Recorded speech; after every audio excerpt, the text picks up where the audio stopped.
Hello and welcome to Projector, and on this episode, Steve Coogan picks up a penguin in the penguin lessons.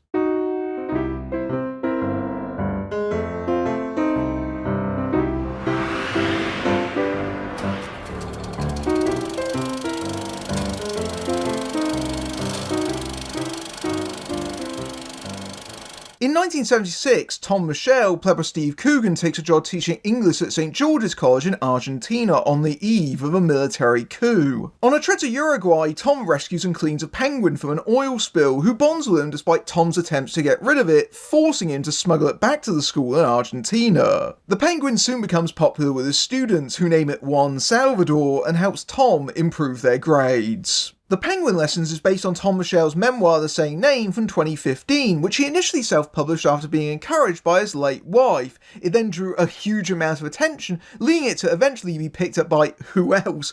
Penguin Books. You can even see some of Michel's personal 8mm camera footage of the actual Juan Salvador penguin and his students at the very end of the film, as the penguin swims across the school's pool, a moment which is recreated in the film itself. The core story is intact. Michel really did teach in Argentina during the dictatorship with a pet penguin, but there's a lot of changes on its way to the screen, so it's best to say that it's more inspired by a true story than based on a true story. You know, that careful distinction between most of this is true and most of this is fiction. The film is adapted by Jeff Pope, who is a regular collaborator with Steve Coogan, most notably on the Oscar-nominated Philomena, but also on Stan and Ollie and the recent misfire The Lost King, so he has a lot of experience in bringing true stories to the screen. Pope wrote the film with Coogan in mind and changed the main character to better fit him and bring some drama into the story. For a start, Coogan is significantly older than the real-life Michel, who was in his 20s at the time of the film,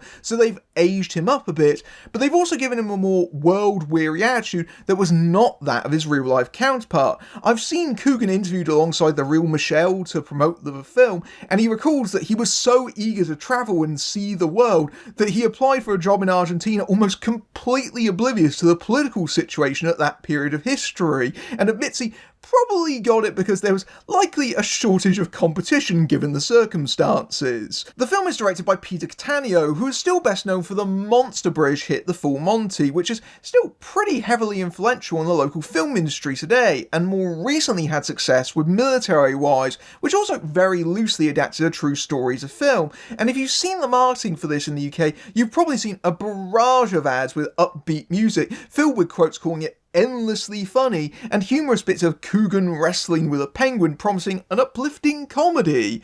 The Penguin Lessons does have some of that, but in reality, the tone of the film itself is a little bit different. The film has to navigate a bit of a precarious tonal balance, being a combination of the inspirational teacher movie like Dead Poets Society by way of Mr. Popper's Penguins, with I'm Still Here playing out in the background. And if that all seems like a bit of a weird mix of elements that's kind of awkward, it is, yeah, although it perhaps differentiates itself from other examples of the inspiring teacher story by centering itself around a teacher who needs a bit of inspiration himself, as the last thing the film version of Michel wants to do is make a difference. If anything, he's taken a job in Argentina largely to hide away from the world and try to do as little work as possible, whether it's spend his classes reading from the newspaper or ducking away from teaching football to take a long nap on a nearby bench. The more we spend time with him, the more we realise that Michel's lack of effort and cynicism is largely a defensive mechanism. He doesn't give much of a damn about anyone or anything, and he doesn't expect anyone to give a damn about him either. Much of his company is with a neighbouring science teacher, Tapio, played by Bjorn Gustafsson, who is recently divorced and can be a bit dry and dull when he's not still fixated upon his ex-wife, but does have a degree of optimism that irritates Michel. Tapio mentions that he's fascinated by other people and their stories, but Michel definitely isn't, and certainly isn't going to open up to him. Coogan's played a lot of curmudgeons in his time, but this time Coogan has a bit of a sadness between the character's wit and his exasperation at not being left on his own, and it's clear that the film version of Michel carries a tragedy in his past that has made him into the bitter person that he is. And much of the film's better first half is centred around Michel and the penguin, even if in the film he saves its life not out of altruism, but more just trying to get some cheap gratification, trying to impress a woman that he wants to sleep with. Alas, he doesn't get the girl, and he ends up with a smelly penguin that he doesn't want following him instead. The film definitely toes the line with just how far an audience will still like its main character, with how heartless Michel can be as he tries to get the penguin to just leave him alone, from looking at a beach filled with dead oil-covered penguins and trying to feign his way out of helping, just going, "Oh dear, there really is nothing we can do," or trying to leave the penguin behind in his hotel room. It's good that Coogan can still be charming, even when he's playing a bastard. This leads to not one, but two consecutive scenes where Michel deals with the authorities, first the police in Uruguay, and then at the border in Argentina, neither of whom want to be stuck with it either, and threaten him with arrest if he doesn't take the bloody penguin. Having both of these scenes back to back is a little repetitive, but the second is the funnier one in a humorously British version of diplomacy, as the official tries to haggle a bribe, and Michel thinks that's an easy way of getting out of it by not paying it and getting rid of the burden, and neither side ends up getting what they want in the end. Of course, it helps that Juan Salvador is absolutely adorable, as played by two different penguins, and while I don't think there's very much competition, I think I can safely say this is the best performance from a penguin I've ever seen in a film, or at least one that wasn't animated. I don't know, I've never seen any of the Happy Feet films. He waddles across the frame sweetly, he squawks and chirps very frequently, and the film often cuts to the penguin in reaction close-ups in a way that make him feel like a character, and not a live animal being tempted by a fish just out of the frame. You even get a few fairly amusing moments where people confess their secrets and feelings to Juan Salvador, because the penguin's silent dignity brings that kind of thing out of people. They feel like they can open up to him, because he's not going to judge them for it, he's not going to say anything, and the success of a cute animal movie is how much you get the audience to fall in love with it, and the title penguin passes that test with flying colours, despite not actually having the ability to fly. And you can definitely see what the filmmakers wanted to do here. They wanted to have the light-hearted penguin story add some welcome comic relief to the darker dramatic themes that give the movie more substance. Now in principle, that seems like it could work. So you get plenty of light-hearted mishaps as Michel tries to keep the penguin a secret, especially since the school has a strict no pets policy. But needless to say, an unusual pet that has an appetite for fish, a distinctive odour, and a propensity to crap all over the place is quite difficult to hide. When Michel reveals his secret to his students, it works as a way of finally getting their attention, and offers them the chance to feed the penguin if they behave well. And a few of the students get little mini arcs themselves throughout the movie, in particular one bullied kid who is probably the strongest student in the class. It basically ends up being the most successful attempt at a tutor bringing in a pet as a teaching aid since Arnold brought in that ferret in Kindergarten Cop. And that combination of family-friendly animal hijinks and unruly class learning discipline and wisdom fits quite well together,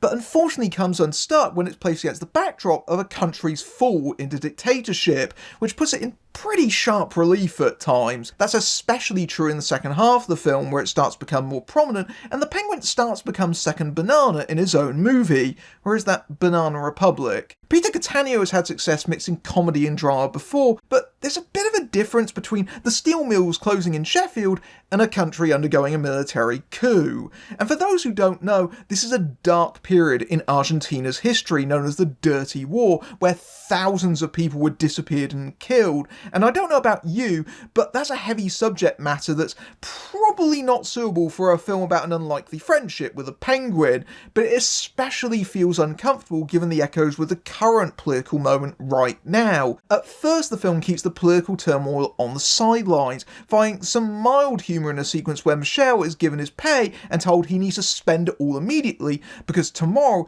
it will be worth less than it does today. During his time at St. George's, Michel befriends his housekeeper Maria, played by Vivian Algeber, and her granddaughter Sophia, played by Alfonsia Carioco, who is a political activist. And you can pinpoint the exact moment where the tone of the film changes, in a scene where Sophia is vanished on the street right before Michelle's eyes, who is too scared to intervene and try to stop it. Michelle is as much upset by his own fear and cowardice in this moment as the disappearance of Sophia itself, which forces him to confront the fact that he does care about people as much as he attempts not to, and tries to use what power he has to get her released. This isn't helped by the fact that the school's strict headmaster Buckle, played by Jonathan Pryce, is reluctant to get involved. His encouragement to the staff on Michelle's arrival is, if you have any strong opinions, keep them to yourselves. And there are political reasons why the school cannot get involved in trying to lobby on Sophia's behalf. But it also doesn't help that the film tackles the subject entirely from the point of view of an outsider. This isn't Michelle's country, and he can easily leave,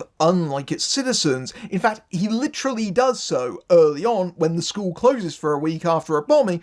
That's when Michelle takes his trip to neighbouring Uruguay so he can party. Even the school has a certain distance from events, so there's a privilege to Michelle that it never really confronts. It doesn't get in the weeds of how or why this situation has happened, only that it has, and too much of it is framed from Michelle's point of view of how it, and specifically Sophia's capture, impacts upon him rather than the effect it is having on the people themselves. Even the moment where he decides to confront his own fears and try to take matters in his own hands is something that doesn't really have any lasting threat or sense of jeopardy to his own person. He gets into trouble afterwards, but it's almost resolved immediately by the next cut. So you do end up getting the feeling that this massive moment of political upheaval largely serves in the story as a way for Michelle to confront his own personal pain and humanity, which Sophia serves as a connection to, and even the penguin itself later on, and that reduces the Argentinians to the periphery. It just all feels a little bit tone deaf. I had mixed feelings about the Penguin Lessons because when it's trying to be a cute movie about a man and his penguin, it mostly works. Yes, it's a formula story, but Coogan's dry wit and a heart-meltingly sweet penguin means that side of it is pleasant and cosy, and I won't lie, I did have quite a few chuckles, and yes, I did get a bit emotional towards the end. There was definitely a lump in my throat. But the film doesn't balance that very well with its more serious elements, and at times it's almost enough to give you complete whiplash. The attempts to mix light and dark, in my opinion, don't quite mesh, and in the screen that I was in, you could hear the audience's laughter start to dry up in the later parts as they realised this wasn't quite the cuddly movie they'd been sold. It sometimes feels like it doesn't really quite know who it's meant to be aiming towards, veering from family-friendly to middle-brow, even shifting within scenes. It's never less than watchable, but you can't help but think the film is taking on a bigger fish than it can really handle, and almost risks trivialising its own subject matter. But hey, the penguin's really cute, right? If you like this review and you want to support my work, you can give me a tip at my Ko-fi page, or with YouTube's Super Thanks feature, which is right below the video. Or you can give me some fish over at my Patreon, where you can see my videos early among other perks, including access to my Discord server, and you can also join YouTube memberships for similar perks. Or you can just simply like, share and subscribe, it all helps. Until next time, I'm Matthew Buck, fading out.